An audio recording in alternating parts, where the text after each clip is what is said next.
Colonel Sparmiento started proceedings against the railway company, claiming heavy damages, not only for the stolen tapestry, but also for the loss in value which the whole collection suffered in consequence of the theft.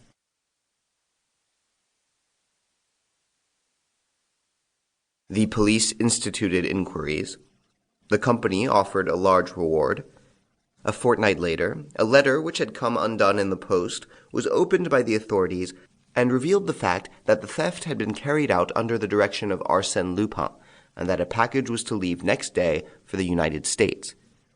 That same evening, the tapestry was discovered in a trunk deposited in the cloakroom at the Gare Saint-Lazare.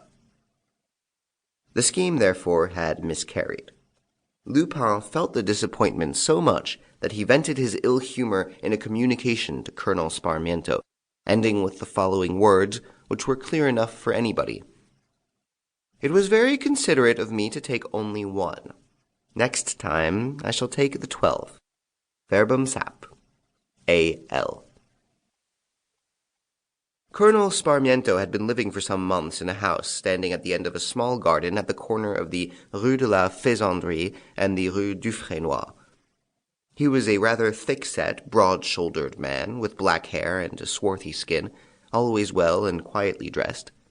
He was married to an extremely pretty but delicate Englishwoman, who was much upset by the business of the tapestries. From the first, she implored her husband to sell them for what they would fetch.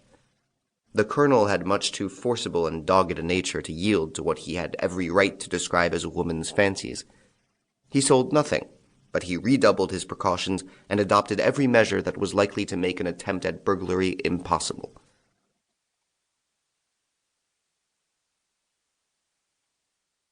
To begin with, so that he might confine his watch to the garden front, he walled up all the windows on the ground floor and the first floor overlooking the Rue Dufresnoy.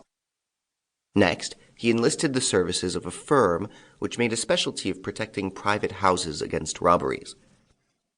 Every window of the gallery in which the tapestries were hung was fitted with invisible burglar alarms, the position of which was known to none but himself.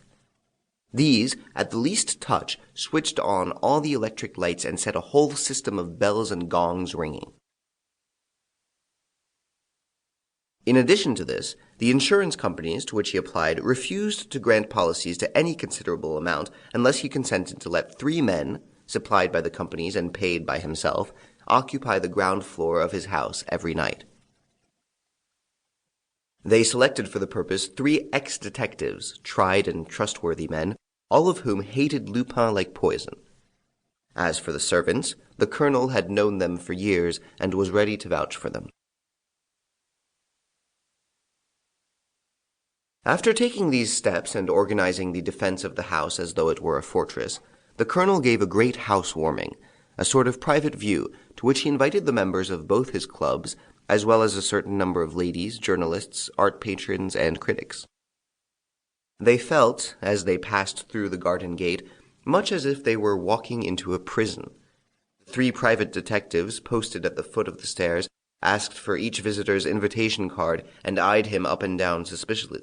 The 3 private detectives, posted at the foot of the stairs, asked for each visitor's invitation card and eyed him up and down suspiciously, making him feel as though they were going to search his pockets or take his fingerprints.